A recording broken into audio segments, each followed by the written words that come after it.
ठीक है बच्चों, तो पिछली क्लास में मैंने आप लोगों को बताया था कि रिफ्रैक्टिव इंडेक्स क्या होता है ना। और मैंने आपको ये भी बताया था, मैं यहाँ फिर से लिख देता हूँ, है ना, इम्पोर्टेंट पॉइंट, कि अगर रिफ्रैक्टिव इंडेक्स ज्यादा होगा तो उस मीडियम में velocity of light, speed of light कम होगी, है ना।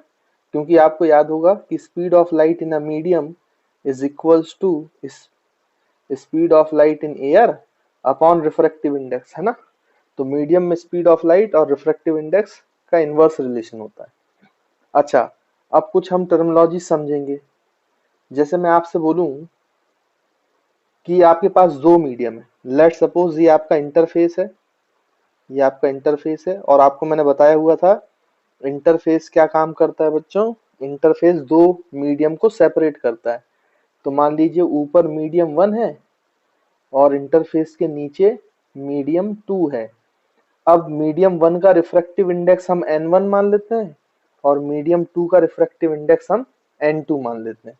तो पहले आपको ये समझना जरूरी है, अगर मैं बोलूं if n1 is less than n2, अगर n1 n2 से कम है, छोटा है ना, n2 बड़ा है और n1 छोटा है, तो हम यहाँ पे टर्मिनोलॉजीज यूज करते हैं कुछ जो आपको किताबों में पढ़ने को मिलेगी। क्या टर्मिनोलॉजीज है वो समझाता हूँ मैं आपको।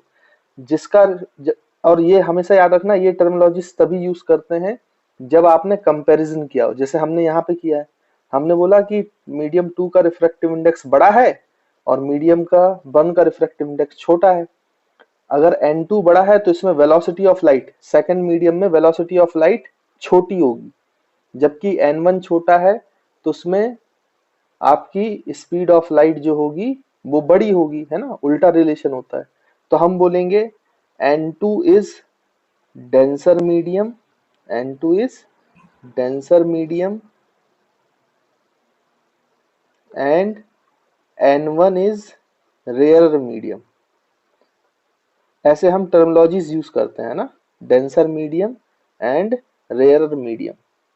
भाई जिसका रिफ्रैक्टिव इंडेक्स ज्यादा बड़ा होगा वो डेंसर मीडियम कहलाएगा, और जिसका रिफ्रैक्टिव इंडेक्स छोटा होगा वो रेयर मीडियम कहलाएगा। लेकिन आपको ये टर्मिनोलॉजी तभी यूज करना है जब हम कंपैरिजन कर रहे हैं। क्योंकि कई बार ऐसा होगा कि मान लीजिए कि आपका एक मीडियम और है, यहाँ पे एक और इंटरफेस आ गया, ऐसा समझते हैं हम, इंटरफेस, है ना बच्चों। और इसके नीचे एक और मीडियम है, मीडियम 3, जिसका रिफ्रैक्टिव इंडेक्स n3 है। अब मैं आपसे बोल रहा हूं कि n2 is less than n3, मतलब n2 से भी बड़ा है n3। तो जब हम n2 और n3 को कंपेयर कर रहे होंगे तो n2 और n3 में कौन बड़ा है, n3। तो n3 कहलाएगा denser medium, n3 is denser medium and n2 is rare medium. क्योंकि n2 जो है वो n3 से छोटा है, तो n2 इज रेयर मीडियम, है ना बच्चों। तो हुआ क्या कि आपका, जब हमने n2 को n1 से कंपेयर किया तो n2 डेंसर मीडियम था, और जब हमने n2 को n3 से कंपेयर किया तो n2 रेयर मीडियम था, क्योंकि n2 n3 से छोटा है और जबकि n2 n1 से बड़ा है। तो आपको मैं बता रहा हूं कि डेंसर और रेयर मीडियम, एक ही मीडियम डेंसर मीडियम भी हो सकता है और रेयर मीडियम भी हो सकता है, ये डिपेंड करता है आप किसके साथ कंपेयर कर रहे हो, है ना। तो डेंसर और रेयर मीडियम की टर्मिनोलॉजी आपको तभी यूज करनी है जब आप कंपैरिजन कर रहे हैं। अब देखो बच्चों, तो आप रेयर और डेंसर मीडियम का कंसेप्ट क्लियर हो गया होगा। अब मैं आपको एक चीज और बताना चाहता हूँ रिफ्रैक्शन के बारे में, जो हम कल पढ़ रहे थे ना। रिफ्रैक्शन क्या होता है, बेंडिंग ऑफ लाइट। जैसे मान लीजिए कि यहाँ पे आपका मीडियम n1, मीडियम 1 है, ये इंटरफेस है, और नीचे मीडियम n2 है, मतलब मीडियम 2 का रिफ्रैक्टिव इंडेक्स n2 है और मीडियम 1 का रिफ्रैक्टिव इंडेक्स n1 है। और आपसे ये बोला गया है कि n2 is greater than n1, मतलब n2 डेंसर मीडियम है और n1 रेयर मीडियम है। तो मैं यहाँ पे लिख देता हूँ n2 is denser medium and n1 is rare medium, है ना बच्चों, रेयर मीडियम। उसके बाद हम क्या करेंगे कि मान लो रेयरर मीडियम से लाइट रे आ रही है ना, मीडियम 1 से लाइट रे आई तो ये इंसिडेंट रे हो गई अपनी, और पॉइंट ऑफ इंसिडेंस से जब हमने परपेंडिकुलर खींचा तो उसको हमने नॉर्मल कह दिया, तो ये आपका एंगल ऑफ इंसिडेंस आई हो गया है ना बच्चों। अब जब रेयर से डेंसर जाती है, याद रखेंगे इस बात को, जब जो रे है आपकी ट्रेवल करती है रेयर मीडियम से डेंसर मीडियम, तो वो बैंड होती है, लेकिन जो बैंड होती है ना बच्चों वो टूवर्ड्स द नॉर्मल होती है, याद रखेंगे। देखो इसको जाना ऐसे था लेकिन ये नॉर्मल की तरफ बैंड हो गई, और नॉर्मल की तरफ बैंड होने का मतलब ये है कि आपका angle of refraction angle of incidence से छोटा होगा। यानी हम यहाँ पे एक पॉइंट लिख सकते हैं, ये इंपॉर्टेंट पॉइंट है, व्हेन लाइट रे व्हेन लाइट रे travels when light ray travels from rarer medium to denser medium, rarer medium to denser medium, then it bends towards the normal। तो towards the normal का क्या मतलब है कि angle of refraction is less than angle of incidence, angle of refraction is less than angle of incidence, है ना।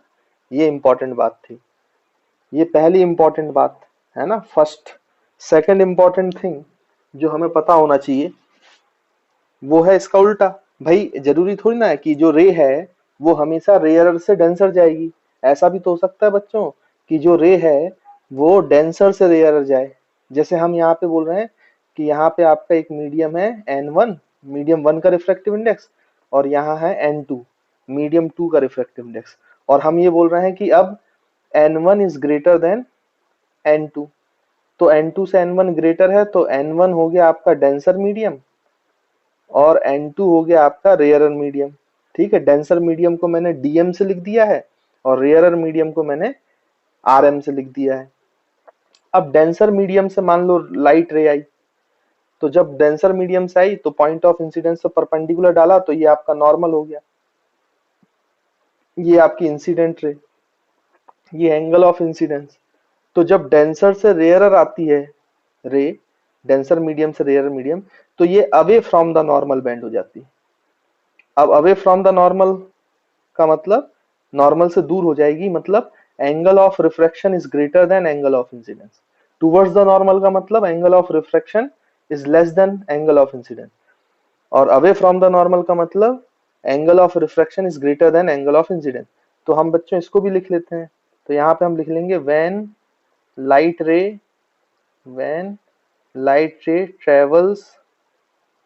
travels from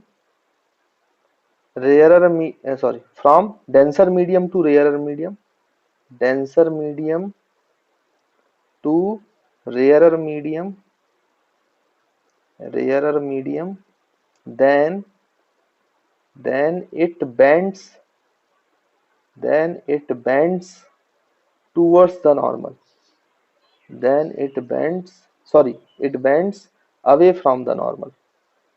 और away from the normal का क्या मतलब है, अवे फ्रॉम द नॉर्मल, और अवे फ्रॉम द नॉर्मल का क्या मतलब है, angle of refraction is greater than angle of incidence.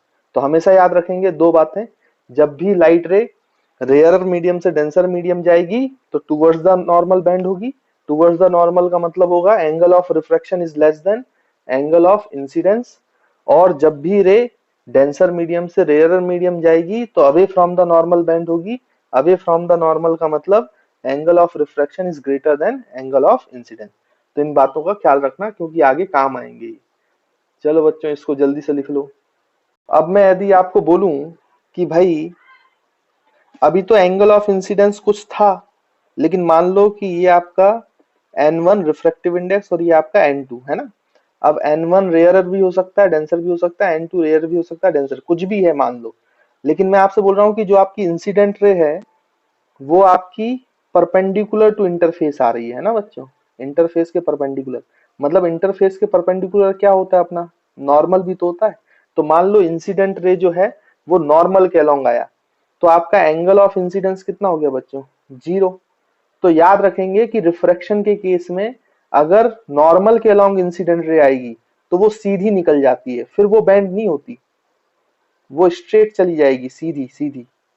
यानी कि एंगल ऑफ इंसिडेंस जीरो नहीं होना चाहिए। अगर बेंडिंग होना है तो angle of incidence is not equal to zero. अगर एंगल ऑफ इंसिडेंस जीरो है और फिर वो एक मीडियम से दूसरे मीडियम जाता है तो फिर यहाँ पे कोई भी बेंडिंग नहीं होती है ना। No bending of light occurs, हम यहाँ पे लिख देते हैं no bending of light occurs. अब ये हमें कहाँ से पता चला? ये हमें एक्सपेरिमेंटली पता चला। आप किसी भी, जैसे आपके पास अगर लेजर लाइट हो और आपके पास ग्लास स्लैब हो, तो ग्लास स्लैब में जब आप किसी एंगल पे लेजर लाइट डालेंगे तो वो लेजर लाइट आपको मुड़ती हुई दिखाई देगी, है ना। लेकिन अगर आप उसको नॉर्मल के अलोंग डालोगे परपेंडिकुलर टू स्लैब तो आप देखोगे कि वो सीधी निकल जाती है, फिर वो मुड़ती नहीं है ना। तो इस बात को याद रखेंगे कि कोई भी बेंडिंग लाइट में नहीं होती एक मीडियम से दूसरे मीडियम में जाने में, अगर उसको किसके अलोंग ट्रांसमिट किया जाए? नॉर्मल के अलोंग। अगर इंसिडेंट रे नॉर्मल के अलोंग है तो there is no bending occurs, है ना। ये बात याद रखेंगे, नो बेंडिंग अकर्स।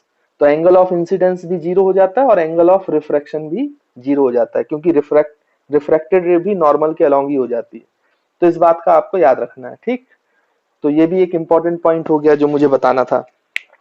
अब हम आते हैं लॉज ऑफ रिफ्रैक्शन पे।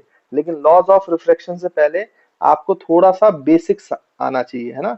तो मैं यहाँ पे आपको मान के चलता हूँ कि आपको आता तो होगा ही, मैथ्स में पढ़ा होगा आपने।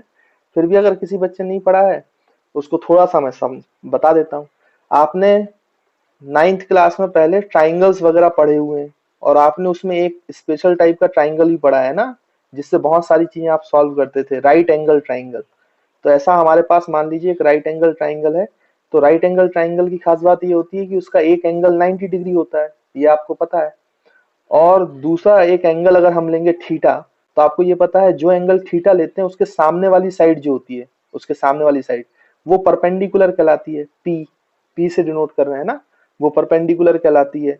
और थीटा के साथ वाली जो साइड है वो हम बेस कहते हैं उसको, है ना।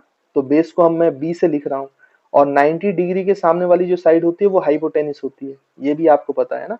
तो राइट एंगल ट्राइंगल में हमारे पास तीन साइड्स होती हैं, एक परपेंडिकुलर, एक बेस और एक हाइपोटेनिस।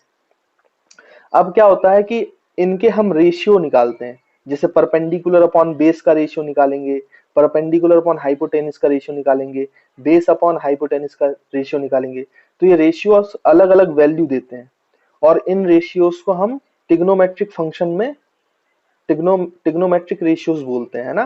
तो उसको हमें किसी से डिनोट करना होता है, तो वो हम डिनोट करते हैं साइन से, कॉस से, टेन से। तो मैं यहाँ पे लिख रहा हूँ, इनको बोलते हैं टी रेशियोस। जो हम रेशियो निकालेंगे उनको बोला जाता है टी रेशियोस। टी का फुल फॉर्म है टिग्नोमेट्रिक, तो टिग्नोमेट्रिक रेशियो। तो सबसे पहला जो टिग्नोमेट्रिक रेशियो है वो है परपेंडिकुलर और हाइपोटेनिस का। तो परपेंडिकुलर अपॉन हाइपोटेनिस एक टिग्नोमेट्रिक रेशियो है, इसकी कुछ वैल्यू आएगी और इस टिग्नोमेट्री रेशियो को हमने नाम दिया साइन थीटा। तो आप हमेशा याद रखेंगे कि साइन थीटा का मतलब परपेंडिकुलर अपॉन हाइपोटेनिस। फिर हमने दूसरा रेशियो निकाला बेस अपॉन हाइपोटेनिस का। तो जब हम बेस अपॉन हाइपोटेनिस का रेशियो निकालते हैं तो उसको एक नया नाम दिया गया, उसको बोला गया कॉस थीटा। उसको बोला गया बच्चों कॉस थीटा, है ना। फिर हमने तीसरा रेशियो निकाला, तीसरा रेशियो निकाला परपेंडिकुलर अपॉन बेस का। देखो परपेंडिकुलर अपॉन हाइपोटेनिस हो गया, बेस अपॉन हाइपोटेनिस हो गया। अब बचा कौन? तो परपेंडिकुलर अपॉन बेस। ये एक नया रेशियो आया तो इसको नया नाम दिया गया, इसको बोला गया टेन थीटा। इस तरीके से हमने तीन टिग्नोमेट्रिक रेशियो, अच्छा इसके रेसिप्रोकल भी होते हैं ना, तो तीन और होते हैं। तो टोटल 6 टिग्नोमेट्रिक रेशियो हैं, लेकिन हमारा इन तीन से काम चल जाएगा, इसलिए मैं सिर्फ आपको तीन बता रहा हूँ। तो पहला टिग्नोमेट्रिक रेशियो है परपेंडिकुलर अपॉन बेस, याद रखेंगे हमेशा, वो होता है साइन थीटा। फिर आपका टिग्नोमेट्रिक रेशियो होता है perpendicular upon hypotenuse sine theta होता है, base upon hypotenuse cos theta होता है और perpendicular upon base tan theta होता है। अब साइन थीटा की कुछ वैल्यूज होती हैं बच्चों, वो वैल्यूज आपको याद रखना है क्योंकि वो हमारे काम आ जाएंगी बाद में, है ना। तो सिर्फ मैं वैल्यूज लिख देता हूँ, बस इतना जानना हमारे लिए सफिशियंट है, हमारा काम बन जाएगा। अब देखो आप वैल्यूज क्या होती हैं, जैसे ये वैल्यूज पर्टिकुलर एंगल पे निकाली जाती हैं। जैसे पहले मैं यहाँ पे ऊपर थीटा लिख देता हूँ और नीचे वैल्यू लिख दूंगा। और थीटा में अगर आप साइन लगा दोगे तो उसकी कुछ वैल्यू हो जाएगी। तो कौन कौन सा एंगल लेते हैं, उस पर क्या क्या वैल्यूज होती हैं वो मैं आपको बता देता हूँ। तो जैसे थीटा है सबसे पहले 0 डिग्री, तो साइन 0, तो साइन 0 डिग्री होता है बच्चों 0, याद रखेंगे साइन 0 डिग्री 0 होता है। फिर आपका होता है 30 डिग्री, तो साइन 30 की वैल्यू होती है बच्चों 1/2, याद रखेंगे साइन 30 की वैल्यू होती है 1/2। वैसे ही उसके बाद एंगल होता है 45 डिग्री, तो साइन 45, साइन और एंगल 45 डिग्री की वैल्यू होती है 1/√2, है ना बच्चों, 1/√2।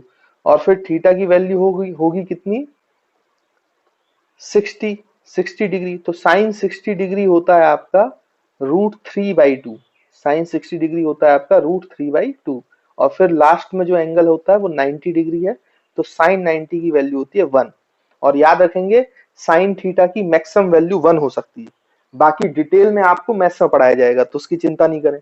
अभी तो आप सिर्फ ये देखें कि sine theta perpendicular upon hypotenuse होता है, और साइन के अलग, साइन के साथ जो थीटा है अगर उसकी वैल्यू एंगल अलग अलग होगा तो उसकी वैल्यूज अलग अलग होती है। जैसे साइन 0 0 होता है, साइन 30 1/2 होता है, साइन 45 1/√2 होता है, साइन 60 √3/2 होता है, और साइन 90 1 होता है।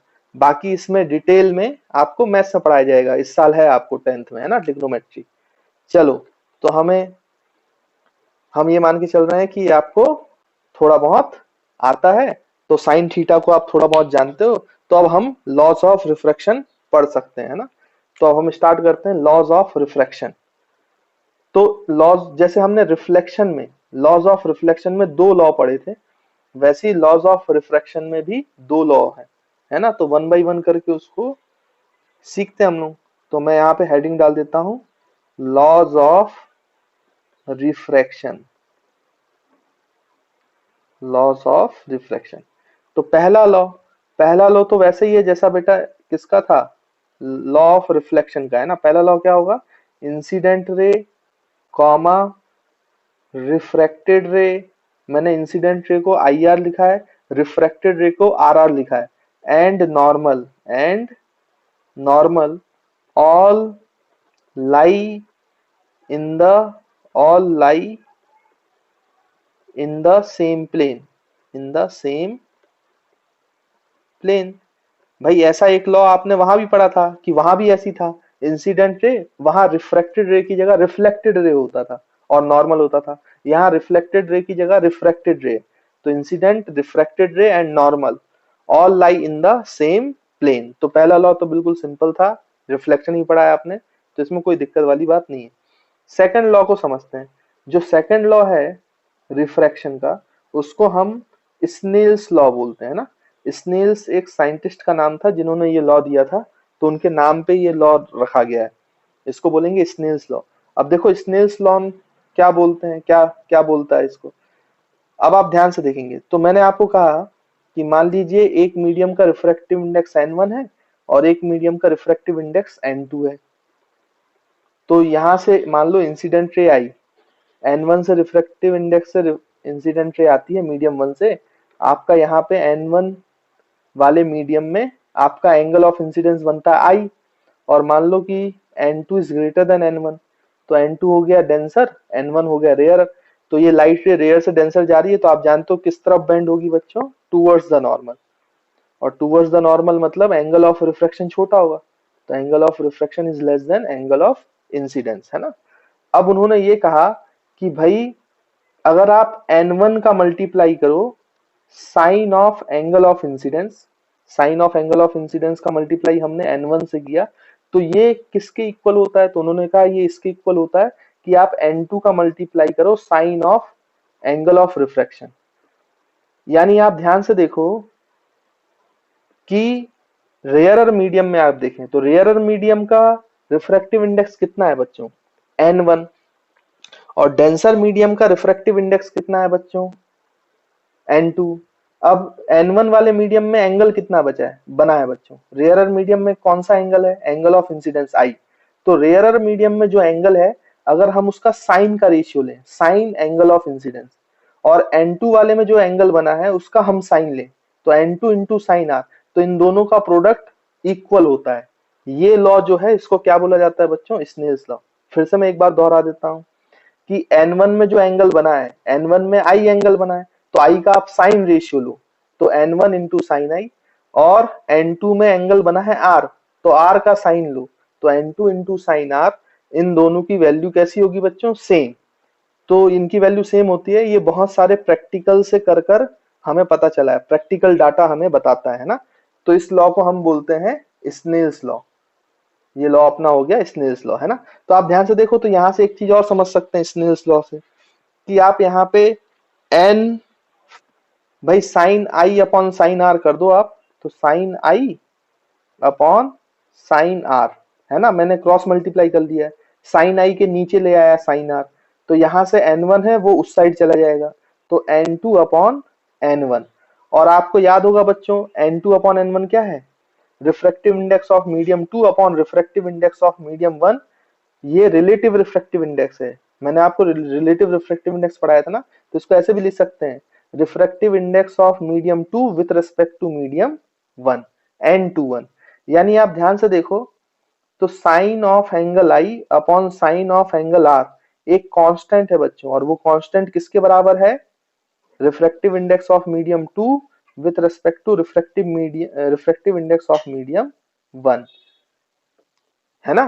तो ये कांस्टेंट है, तो आपको ये समझ में आया कि sine I, sine of angle of incidence, और upon sine of angle of refraction, इन दोनों का रेशियो हमेशा कांस्टेंट होता है, एंगल कुछ भी हो लेकिन रेशियो कांस्टेंट होगा। और वो कांस्टेंट रेशियो किसके बराबर होता है, रिलेटिव रिफ्रैक्टिव इंडेक्स के, यानी कि N2 बाई N1, मतलब refractive index of medium 2 with respect to medium 1। तो आप इतना जल्दी से नोट करें, फिर मैं आपको इसकी स्टेटमेंट भी लिखवा देता हूँ, तो इसको जल्दी से लिख लो। चलो स्नेल्स लॉ पे बेस्ड एक क्वेश्चन करते हैं, तो आपको और अच्छे से समझ में आएगा। एग्जाम्पल, क्वेश्चन बोलते जा रहा हूं मैं, आप लिख लेना। A ray of light, a ray of light, a ray of light passes from air to glass, passes from air to glass at an angle of incidence, at an angle of incidence of 60 degree. मतलब एक रे है जो कि air से glass में पास हो रहा है, और एयर में जब है तो उसने एंगल ऑफ इंसिडेंस कितना बनाया बच्चों, 60 डिग्री। और फिर बोल रहा है कि the refractive index of glass is 1.5। वो बता रहा है कि रिफ्रैक्टिव इंडेक्स ग्लास का कितना होता है बच्चों, 1.5। फिर आपसे बोला गया calculate the angle of refraction. तो आपसे बोला गया कि एंगल ऑफ रिफ्रैक्शन कैलकुलेट कीजिए, मतलब आर की वैल्यू कैलकुलेट करें, है ना। तो हम कैलकुलेट कर लेते हैं जल्दी से।